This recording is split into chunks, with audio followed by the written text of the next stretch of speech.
Welcome back to our 5 on 5. Again, we're here with Doug Gould, the Executive Director of Foundations for Recovery. Good to see you again, Doug. How are you? Great, good to be here. So tell us, in case anybody doesn't know, Foundations for Recovery, tell us a little bit about what you do there. Sure, we are a drug and alcohol treatment agency here in town. We provide peer mentoring, one-on-one recovery coaching for all types of substance abuse, and not just chemical, but also non-substance. And we've been in the community now going over 5 years. And when an individual walks through our door, we do an assessment, and then we hook them up with one of our recovery coaches. And most of our coaches all have background in addiction, so that's what's cool about it, because you're actually talking to somebody that's been there. So we're seeing tremendous growth, and we're excited about being in the community to provide these services. So. Congratulations on the success. So thanks. In that 5 years, I want to talk about opioids. Sure. In that 5 years, are things getting better or worse in respect to opioids? I think what's happening is we're seeing people are recovering, but the education regarding prescription drugs, it's kind of a cycle. We're seeing a plethora, if you will, of age probably 22 to 26 age young people, all with heroin addiction, but all started with prescription pills.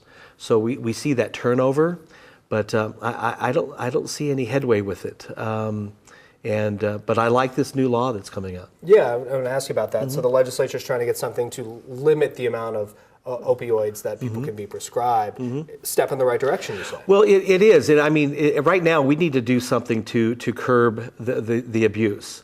And whether the individual comes through the door with chronic pain, we don't want to be we want to be sensitive to chronic pain, but we also need to educate. We just have 2 clients at the foundation who are celebrating 9 months clean now, who went over 2 years ago to their doctor, prescribed the pills, started taking them, but there was no education process regarding what happens if I take too much.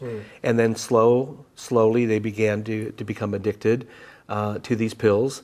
And then they started shopping around, getting supply here, getting supply there. And so what we found out that this basically was destroying their family. So I like the idea about limiting the number of the scripts, because I think the more they have in their hands, the more temptation is to go ahead and sell those pills for cheaper heroin.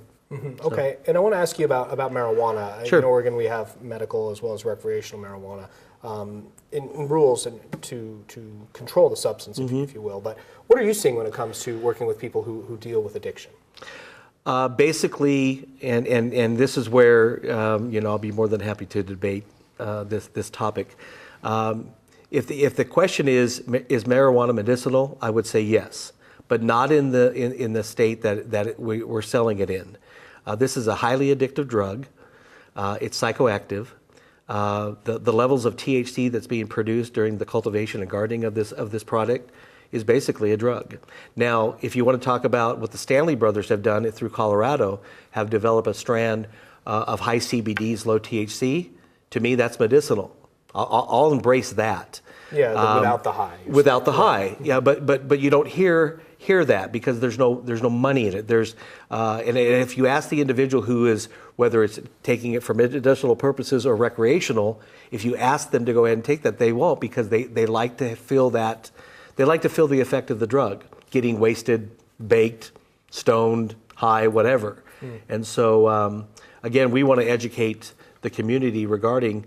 Is marijuana medicinal? Yes, but not in the state that it's being produced in. Okay. Now, what about this summer? You guys have a lot of big plans. It's obviously kind of fundraising time, and you guys have just moved into a new building or in the process of doing that. Yeah. Tell us a little bit about what you're working on. Yeah, we're right now in the process of taking over a new building on the corner of 6th and Ivy next to our friends at Compass House. It's 3,300 square feet, giving us an opportunity to do more coaching, more outpatient services and things of that nature. We just want to meet the needs of the community, and we want to educate more as well with our workshops. So we have some things coming up. We've got in May, we've got a We Stand for Hope telethon, which is 12 hours from 9 a.m. to 9 p.m. We're going to get other agencies involved. We're going to get the information out to the community. And it's just not all about Foundations for Recovery. It's about what our services and our community has to offer in reference to prescription pills, marijuana use, and things of that nature. So we have a telethon coming up to bring awareness. We also have some big plans in July with a night at the ballpark with the Medford Rogues. Yeah. And then we have a golf tournament coming up, and then our 4th annual festival going to be at the ballpark as well, with our Drive Out Drugs Festival coming up in September. Excellent. Good to see you. Thanks, so much Ray. for being here. Appreciate it. Stay with us. We'll be right back.